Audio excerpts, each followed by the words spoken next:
Последните минути още от деня с Иван Кристоф, известен като човека Паяк. Той живее в Торонто, участва в стотици спасителни инициативи, основател е на първия по рода си и височинен отряд, който използва разработени от него въжени техники, осигуряващи безопасност и ефективност. Сега, вие сте тук в България, здравейте, нали няма да се връщате в България, ще живеете в Канада или как? Ами виж, аз съм канадски гражданин, да, но понеже вече Канада е доста...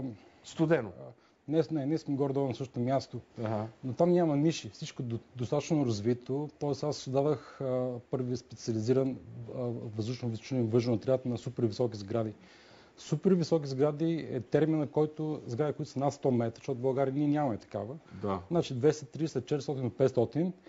И след като... 500 метра? Да. Има ли такива сгради? Ами аз бех първи човек в света, който работеше над 500. Сега ще ви обясня. 2003 година при пълна дискретност трябваше да завърши първата операция в света над 500 метра, която е най-високата кула тогава CN Tower. Даже отскоро вече мога да говоря за тази тема.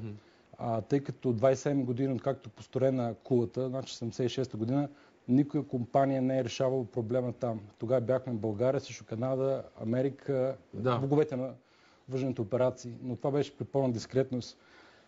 Тогава вече и това е постижение за България, защото големите организации световни като ИРАТА, СПРАТ не можаха да... Моят план беше единствен, който реши проблемите. И вече новото предизвикателство са по-високи сгради. Аз имах и разговор, поканихме от екипа на най-високата кула в света, която е. И сега, тъй като вече Дубай е новата ниша. Когато бях на Дубай Хели Шоу пред кралското семейство на презентация... Как познах аз за Дубай? Ами да, защото там, за разлика от тук, хората да държат на най-хубавото, най-голямото. Добре, понеже имаме обаче много малко време. Дайте сега да се съсредоточим върху вашата идея тук в България, която е продуктувана от изгубването на тези три момченца в Стара планина. Нали? Така, искате да създадете един екип, който да спасява бързо и ефективно изгубилите се в Балкана. Ами, обратно, аз вече съм създал такъв екип. Вече сте го създал? Да, Сдружение с нестопанска цел. Похвално е това. Благодаря. Но идеята, която искам за всички да е в полза, защото гледам тук, даже в момента се говориш повече за политиците, колко това, което правят реално, е, че трябва да се промени законодателството за доброволчество. Ако точно мога да се кажа, че има такова нещо. Съгласен съм. Закона за доброволчество. Също така, държавата не трябва да пречи, колкото се може по-малко да пречи. Защото няма такъв елемент в България, държавата не пречи. Друг проблем, който беше много показан, е, че проблема, че когато трябва да се прави триангулация, само по GSM номера да се вземе, трябва разрешително от прокуратурата. Значи още когато Димитър Златарев, не се спомням, преди доста години беше загубен, моят свет беше да се използва триангулацията, тъй като в университета на Торонто, когато бях студент, първото нещо, което се говореше този... И да се хване по клетката горе-долу. Именно, защото тогава веднага почнах с спокоят, съм имал разстояние 25 км, 40 км, няма значение, както при преговорите с туристите. Основното нещо първо да има някакъв критерий. Оттам да се работи и за да бъде икономически рационално, да се използва леката авиация. Едно от нещата, които за което се говореше, 3000, 5000 лева, 9000 лева на Кугъра, с който между другото съм имал честа да работя с генерал Златко Златев и екипа на невероятни хора.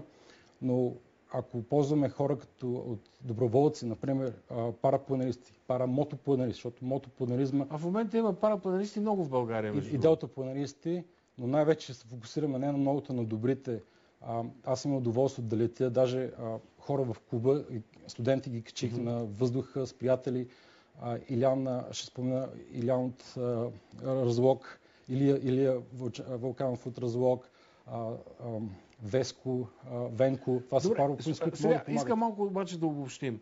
Според вас, българската държава не е подготвена за решаване на подобни форс-мажорни обстоятелства, каквото беше тези 3-4 дни с тези три момчета изгубили в планина. Нека да бъдем тактически. Така ли е? Ние имаме технологията, ние нямаме правилната насока. Или устарява ли ни технологията? Много голям ресурс беше впрегнат и в крайна сметка майче те сами са се намерили идеята е, че точно това много усилие с минимум ефект, който аз винаги се гледам да точно обратното. Да. И вие как ще го промените? Първо го променяме, като аз вече не разчитам държавата. Проблем тук показахте кадри, когато правихме с един двигател спасителна демонстрация. Това дали са ваши кадри? Или това са на БЧК кадри? Да, предполагам. Това са наши. използвайки леката авиация, първо трябва да се работи с правителството, но ефективно. Защото моят проблем, който в България съм видял, един от тях, има два вида хора, които са в службите. Тези, които имат желание, но нямат възможности, и втори са тези, които имат възможност, но нямат желание. И там битката. И още повече, че с доброволческите идеи аз настъпих много интереси, които са за милиони. Значи амбицията на някои хора, които от това са превърнали в бизнес, е не толкова да правят истинска реално спасителна, колко да изтеглят еврофондове. Да. Това е голям проблем. Аз мога да кажа саботажи във въздуха и на колите, на аварийна техника. Затова подходът, който аз имам, значи когато дойдох от Канада, един контейнер беше с аварийната кола, 2 мотора, един е пистов, между другото с него Франк Турумбино спечели 2003 година шампионата. Идеята беше да вземем технологията, как да обучаваме лекари, които казват, лекар не трябва да бъде на мотор, той трябва да е втори, защото идеята той като бъде до жертва, той не трябва да му треперят ръцете, но начин на мислене. Идвам си тук, идвам си с финансирането и проблеми. Ще се фокусираме на успеха. Има още една минута обаче. Да, това, което аз правя вече, когато, например, моят приятел Грабчо загина, това е едно от момчетата, първият случай, за съжаление, защото има и втори случай, с Иван Божинов и Бошков. Не го познавам, но достатъчно да му запомня името. Добре, искате ли да направим една равносметка? Значи имате екип, имате вече хора, всичко ви е подготвено. Да. От какво имате нужда, за да започнете да работите от утре или от други ден? Разрешение от държавата? Не разрешение. Значи, всички са много дават, всичко се говори и се оталява. Имате прилича на държавата, не е много приятно да им казваш доброволците ни какво трябва да правят. Затова аз съм си инвестирал в база. Вече имаме... Къде е тя? Едната е в Велинград, имаме и чертежите, имаме си техниката, имаме методология, която по канадската система. Значи аз ако отида някъде в Балкана, в Родопите, примерно, и се изгуба, трябва... Вие ще ме намерите бързичко, така ли? 112... Даже, обаче това може да стане само когато с 112 правим договорки, има протокол. Направихте ли? Ами аз давно съм им писал никакъв отговор. Проблем, че няма обратния отговор. Бързайте с 112 да направите връзка, защото иначе как ще ви намерят вас? Те много добре знаят. Те знаят наши възможности. Те знаят, ето от сега вече повече хора.